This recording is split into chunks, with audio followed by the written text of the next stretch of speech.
Hybridisation की आती है, उसकी एनर्जी की आती है, तो जिन ऑर्बिटल की मिक्सिंग होती है बच्चों, उनमें जो ऑर्बिटल की एनर्जी सबसे ज़्यादा होती है, हाइब्रिड ऑर्बिटल की जो एनर्जी होती है उसके अबाउट, उसके क्लोज ही होती है।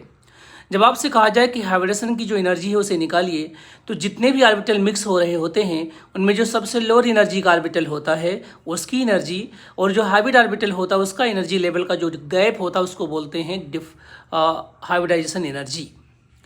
अब हम सभी लोग जानते हैं कि जो बॉन्ड लेंथ होता है वो बॉन्ड एनर्जी के इन्वर्सली प्रोपोर्शनल होता है। ऐसे सिनारियो में अगर बॉन्ड एनर्जी बहुत बड़ी हो हाइब्रिडेशन एनर्जी के, तो उस मॉलिक्यूल में हाइब्रिडाइजेशन बहुत आसानी से हो जाएगा। अगर इनका ये डिफरेंसेस लो है तो वहाँ पर हाइब्रिडेशन नहीं होगा। समझते हैं एग्जाम्पल से। अमोनिया एक बहुत ही शानदार मॉलिक्यूल है। नाइट्रोजन छोटा होता है और हाइड्रोजन भी छोटा होता है, तो दोनों के बीच का लेंथ छोटा होगा, मतलब बॉन्ड लेंथ छोटा होगा तो बॉन्ड एनर्जी ज़्यादा होगी। अगर बॉन्ड एनर्जी ज़्यादा है, ऐसे केसेस में हाइब्रिडाइजेशन होगा, तो अमोनिया में हाइब्रिडाइजेशन होता है, इसको बोलते हैं आप sp3। लेकिन जब बात pH3 की होती है तो P की साइज बड़ी है, बहुत बड़ी है, तो हाइड्रोजन के साथ ओवरलैपिंग या होल्डिंग नहीं हो पाती, तो बॉन्ड लेंथ बड़ा तो bond energy low, no hybridisation, जिसको बोलते हैं ड्रैगो मॉलिक्यूल्स। क्लियर बात है।